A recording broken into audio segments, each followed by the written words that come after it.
Ce jour-là, j'étais prête à vivre le moment le plus heureux de ma vie, le mariage que j'avais planifié depuis des années, avec l'homme que je croyais aimer par-dessus tout. J'étais debout devant l'autel, le cœur battant, les mains moites, le sourire aux lèvres, mais il n'est jamais venu. J'étais abandonné, devant mes amis, ma famille, mon histoire. Et à cet instant, mon âme s'est déchirée en 1000 morceaux. Mais je le jure, c'est à cet instant précis que j'ai commencé à me reconstruire. Voilà mon histoire, et elle ne s'arrête pas sur un autel vide. Elle se termine par la victoire, par le dépassement et par l'amour. Êtes-vous prêt à tout entendre? Parce qu'aujourd'hui, je vais vous raconter comment l'homme que j'aimais m'a abandonné devant l'autel et comment j'ai réussi à me remettre sur pied. Tout a commencé par un après-midi pluvieux à Lyon. J'avais quitté le travail tôt, car je ne me sentais tout simplement pas bien. Un mélange de fatigue et de solitude pesait sur mes épaules. Le café où je m'étais réfugié pour me protéger de la pluie n'avait rien d'exceptionnel. Il était petit, avec une odeur de café frais et de croissant tout juste sorti du four. Mais dans cet endroit ordinaire, quelque chose d'extraordinaire s'est produit. C'est là que j'ai rencontré quelqu'un. Julien. Il était assis près de la fenêtre, lisant un livre de Victor Hugo. Ses yeux étaient clairs, presque gris, et quelque chose dans son expression a attiré mon attention. Un mélange de sérénité et d'intensité. Je ne sais pas qui a engagé la conversation en premier. Peut-être était-ce lui, peut-être était-ce moi. Tout ce que je sais, c'est qu'avant même de m'en rendre compte, nous discutions comme de vieux amis. J'ai découvert qu'il était photographe et qu'il adorait capturer les détails que personne d'autre ne voit. J'ai ri, disant que c'était exactement ce dont j'avais besoin, quelqu'un qui puisse voir ce que personne d'autre ne voit. Le soir même, Julien m'a envoyé un texto. Ravi de vous avoir rencontré. J'espère que la pluie d'aujourd'hui vous a conduit au bon endroit. Et pendant un moment, j'y ai cru. Les jours suivants, nos rencontres sont devenues routinières. Café le dimanche, promenade le long du Rhône, dîners improvisés à la maison avec du vin bon marché et des rires sincères. Il me donnait l'impression d'être vu. Il me disait que j'étais spécial, qu'il ne s'était jamais senti aussi proche de quelqu'un. Et moi, qui avais toujours eu peur de trop me donner, je me suis lancé à corps perdu, sans engagement, sans réserve. Julien était charmant. Il savait exactement quoi dire, comment me toucher, comment me faire croire que je vivais enfin le véritable amour. Il me présentait à ses amis comme « mon cœur », venait me chercher au travail par surprise et me comblait d'affection les jours où le monde me semblait trop difficile. Et j'ai rêvé. Je rêvais d'une maison, de voyages, d'un avenir construit pierre par pierre. J'ai même commencé à envisager de quitter mon emploi à l'agence et de créer ma propre entreprise, avec son soutien. Il m'a dit qu'il croyait en moi plus que quiconque auparavant. Mais avec le recul, je réalise que l'amour qu'il me portait était comme un brouillard, beau de loin, mais impossible à retenir. Il y avait des petits signes que je préférais ignorer, comme le fait qu'il ne me laissait jamais voir son téléphone, ou lorsqu'il disparaissait quelques heures, et à son retour disait qu'il avait besoin d'être seul. Et moi, aveuglé par l'amour, je l'acceptais. Je justifiais tout. Je pensais que c'était normal. Après tout, c'était un artiste, sensible, intense. Il avait besoin d'espace, non? Les gens autour de moi ont commencé à le remarquer.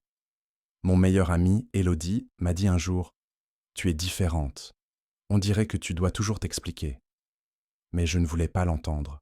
J'étais heureuse, ou du moins, je le croyais. À l'époque, j'ignorais que l'amour parfait n'était que la première couche de quelque chose de bien plus sombre. J'ignorais que j'étais face à quelqu'un qui savait exactement comment construire un château, pour ensuite y mettre le feu, vous piégeant à l'intérieur. Mais au début, tout était magique. C'était comme vivre dans un film romantique, où l'on croit enfin trouver une fin heureuse. Et c'était peut-être le plus cruel. Julien m'a fait croire, il m'a fait rêver, il m'a fait planter un champ que, peu après, il allait lui-même détruire. Si j'avais su ce qui allait suivre, j'aurais peut-être agi différemment. Peut-être que je ne me serais pas autant donné. Peut-être aurais-je écouté les signes. Mais la vérité, c'est qu'à ce moment-là, je voulais juste aimer et être aimé.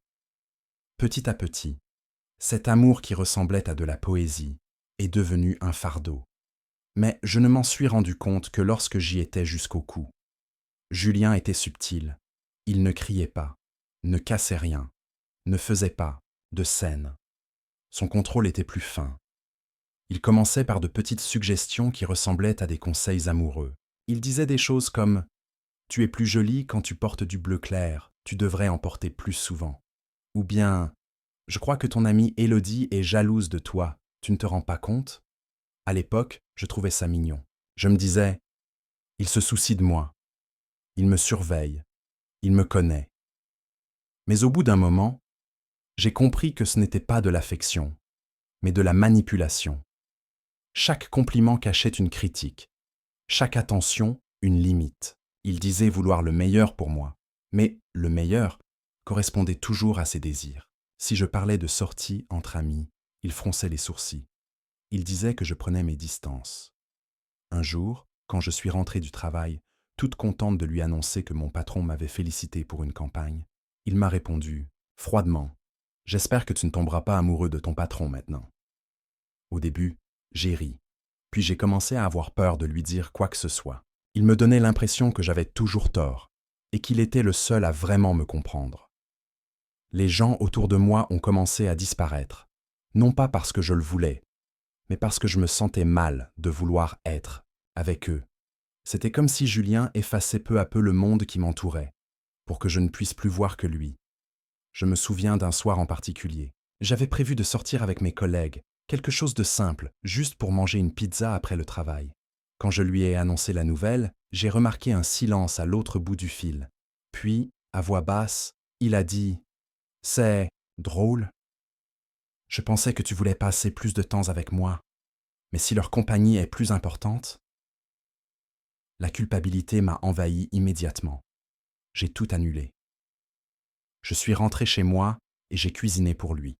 Julien est arrivé, a mangé en silence, m'a embrassé sur le front et m'a dit « Tu as fait le bon choix. » Je ne réalisais pas que ce n'était pas de l'amour, c'était de la domination.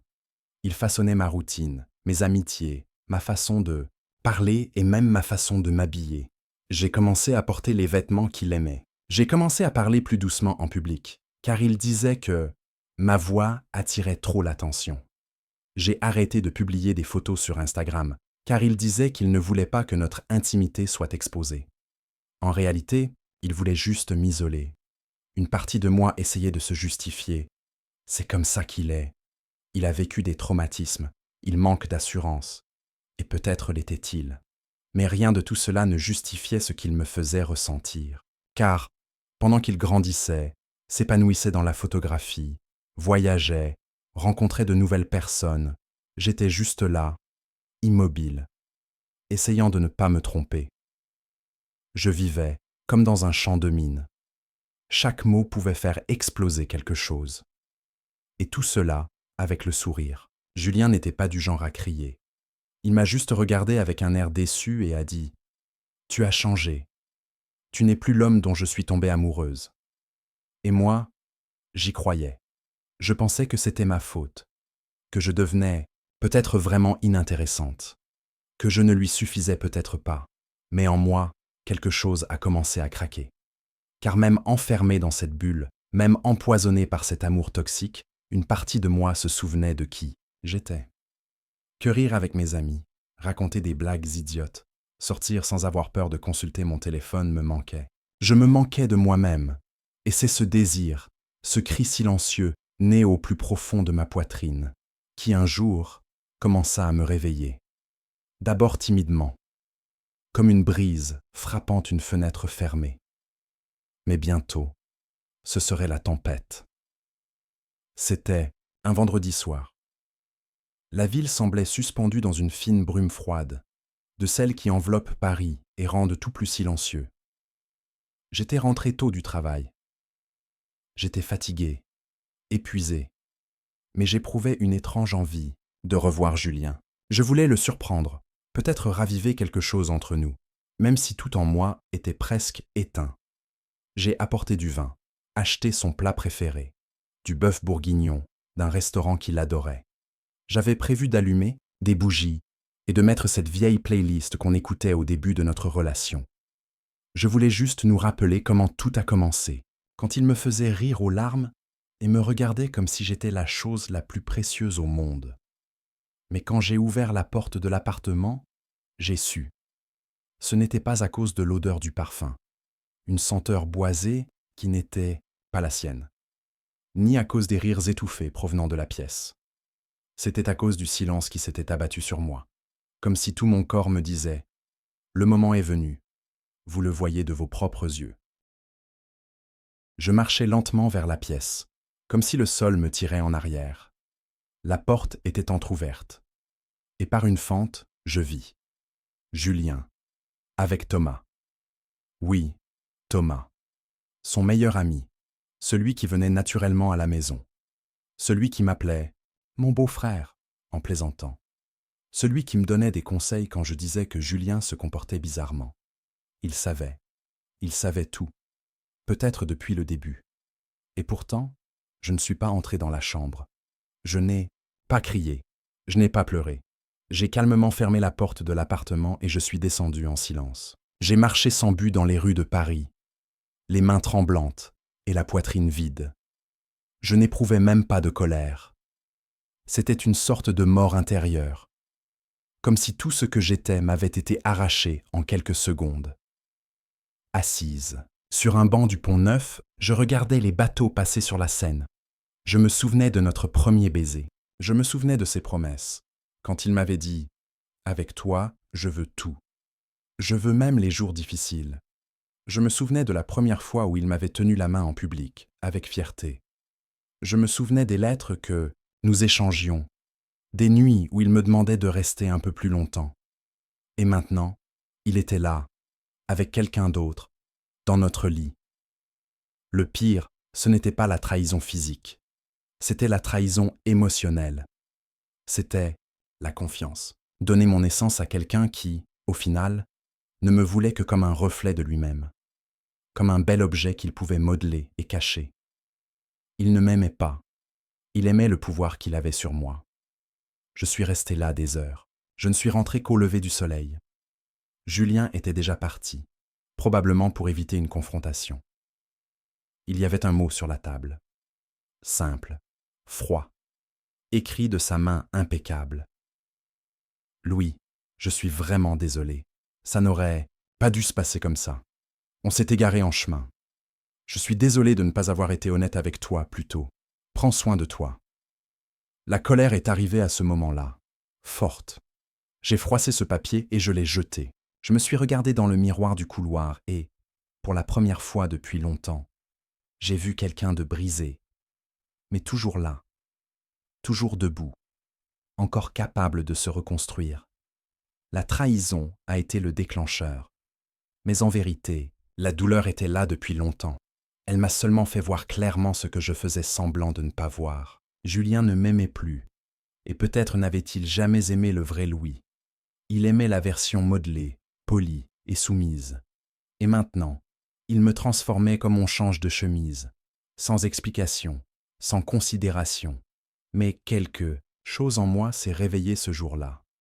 Et c'est là, au fond de cet abîme, que l'étincelle de mon retour a commencé à naître. J'étais toujours entière, même si j'étais blessée. Et maintenant, je savais exactement pourquoi je ne méritais plus de vivre. Les jours suivants furent les plus calmes de ma vie. L'appartement semblait différent. Son odeur flottait encore sur les oreillers, dans les placards, dans la salle de bain. Chaque recoin de la maison était un souvenir. La tasse qu'il utilisait, le sweatshirt qu'il avait laissé sur le canapé, les tableaux que nous avions choisis ensemble, tout me causait une douleur invisible mais aiguë. Pendant quelques jours, je n'ai pas pu sortir du lit. Je n'avais pas faim, je ne voulais parler à personne. C'était comme si le temps s'était arrêté. Seul mon cœur continuait à battre, douloureux, lent, lourd. Mais un après-midi, encore plongé dans le silence de la pièce, j'ai entendu une chanson que Julien détestait, une de mes préférées, que j'avais arrêté d'écouter simplement parce qu'il la trouvait trop ringarde. Elle a commencé à jouer dans la vieille playlist qui est revenue toute seule sur mon téléphone. Et à ce moment-là, quelque chose s'est réveillé. Je me suis levé lentement. Je suis allé devant le miroir et je me suis vraiment regardé. Je me suis vu, pour la première fois, sans lui. Sans le poids des attentes, des exigences, des peurs. J'étais là. Oui, un homme, trahi, blessé, fatigué, mais aussi un homme libre. Car dans cet abandon, il y avait enfin la possibilité de repartir de zéro. J'ai pris un carton et j'ai commencé à emballer tout ce qui lui appartenait. Chaque vêtement, chaque cadeau, chaque photo qui restait. Je ne l'ai pas déchiré de colère. Je n'ai pas crié. J'ai juste serré les choses. Comme quelqu'un qui organise un chapitre déjà terminé. Et puis, j'ai tout apporté à un centre de dons. Je voulais que quelqu'un en fasse bon usage. Je ne voulais plus porter un poids mort. Au cours des jours suivants, j'ai apporté de petits changements. J'ai acheté des plantes pour le balcon, peint un mur du salon en bleu. J'avais toujours rêvé de faire ça. Mais Julien trouvait que ça ne convenait pas à l'espace. J'ai donné des livres, changé les draps, changé l'odeur de la maison. C'était comme si, à chaque décision, je retirais un morceau de lui pour le remplacer par un morceau de moi. J'ai décidé de retourner à la salle de sport. J'ai commencé à courir tous les matins autour du jardin du Luxembourg. Le vent sur mon visage, la fraîcheur matinale, le bruit de mes pas sur le gravier. Tout me rappelait que j'étais en vie, que mon corps m'appartenait encore, que mon histoire avait encore beaucoup à écrire. J'ai accepté de sortir avec des amis que j'avais évités auparavant, parce que Julien ne les aimait pas. J'ai redécouvert le rire sincère. J'ai recommencé à fréquenter les librairies. J'ai écrit des nouvelles sur ce que je ressentais. J'ai commencé à économiser pour faire le voyage dont j'avais toujours rêvé. Parcourir le sud de la France à vélo, à travers les petits villages et les vignobles que j'avais vus dans les magazines. Et c'est durant cette nouvelle phase de départ que j'ai rencontré Damien. Rien de romantique, rien de cinématographique. Nous nous sommes croisés dans la file d'attente d'un café. Il a accidentellement renversé ma tasse et a commencé à s'excuser, maladroitement. Il avait une attitude calme, une douce lueur dans le regard.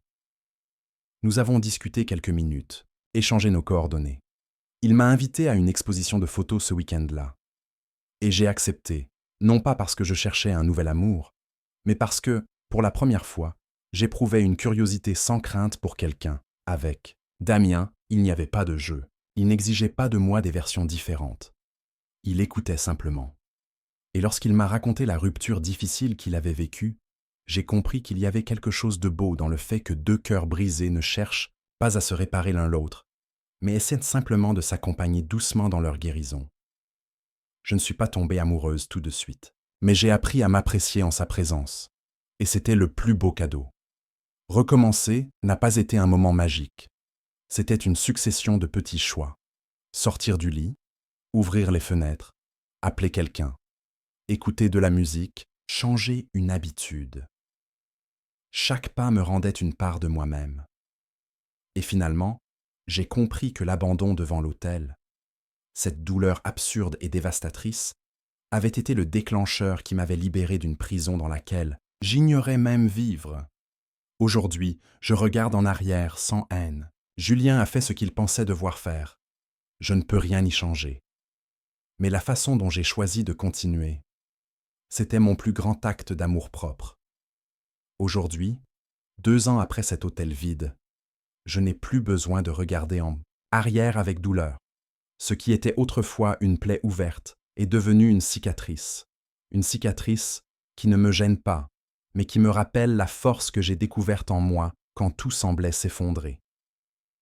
La vie ne m'a pas rendu ce que j'avais perdu. Elle m'a offert quelque chose de bien plus grand, la paix de savoir que je ne dépends de personne pour me sentir entière. Je me souviens d'un après-midi où, sans m'y attendre, j'ai croisé Julien sur un marché de Montmartre. Il était seul, avec la même expression élégante, mais fatigué. Quand nos regards se sont croisés, il s'est figé. J'ai souri. Non pas par arrogance, mais parce que c'était ce jour-là que j'ai su, pour de bon, que j'avais gagné. Il a essayé d'engager la conversation. Il a dit qu'il pensait à moi, que nous avions fait des erreurs et qu'il se demandait parfois à quoi ressemblerait notre vie s'il avait pris une décision différente. J'ai tout écouté en silence. J'ai ressenti une légère oppression dans la poitrine, non pas de désir, mais de compassion. Car là, juste devant moi, se trouvait un homme qui avait renoncé à l'amour par peur et qui récoltait aujourd'hui la solitude qu'il avait semée. Je lui dis, avec toute la sérénité qui habite un cœur en paix, « Julien, tu ne m'as pas brisé, tu m'as libéré. » Il baissa les yeux, et dans ce geste, je compris que ma plus grande vengeance était précisément cela. Mon bonheur, ma reconstruction, le fait d'avoir avancé sans m'amertumer, sans me renfermer, sans cesser d'aimer. Je suis rentré chez moi léger, non pas parce que je l'avais confronté, mais parce que je n'avais plus besoin de réponse. J'étais devenu ma propre réponse. Aujourd'hui, je vis dans un autre quartier, dans un appartement plus petit, mais plein d'âme. Mon placard ne contient que ce qui me plaît. Ma routine ne contient que ce qui me fait du bien. Damien est toujours là. Nous sommes amis, confidents, et peut-être plus encore. Mais rien ne presse. Mon cœur ne court plus après les promesses. Il marche d'un pas ferme, aux côtés de la vérité. J'ai recommencé à écrire, souvent. J'ai mis ma douleur en mots, mes souvenirs en nouvelles. L'une d'elles, celle d'un homme abandonné devant l'autel, a été publiée dans une revue littéraire. J'ai reçu des messages de personnes qui se sentaient écoutées, accueillies, inspirées. Et puis j'ai réalisé, mon histoire, aussi triste soit-elle, avait trouvé un sens plus profond que la douleur. Ma victoire ne s'est pas concrétisée par la gloire, la fortune ou une revanche théâtrale. Elle est venue le matin où je me suis réveillé et j'ai réalisé que le silence ne me dérangeait plus, que je n'attendais plus de messages qui ne viendraient jamais, que ma propre compagnie me suffisait. Bien sûr, de temps à autre, le souvenir réapparaît, comme un écho lointain, une odeur dans la rue, une chanson à la radio, un couple marchant main dans la main. Mais aujourd'hui, ces souvenirs ne me paralysent pas, ils me traversent et perdurent, car j'ai appris que l'amour qui m'a été enlevé n'a jamais été plus grand que celui que je peux encore donner, à moi-même et aux autres. Être abandonné devant l'autel a été l'un des pires moments de ma vie, mais ce fut aussi le début d'une nouvelle histoire. Une histoire dont je suis le protagoniste, l'auteur et le lecteur. Et si quelqu'un, là-bas, traverse la même douleur en ce moment, je veux vous le dire. Ça va faire mal, oui. On dirait la fin. Mais si vous le permettez, ce sera le plus vrai début que vous ayez jamais connu. Tu te reconstruiras. Et un jour, peut-être sans t'en rendre compte, tu souriras en te souvenant. Non pas parce que tu as oublié, mais parce que tu as gagné. Et voilà.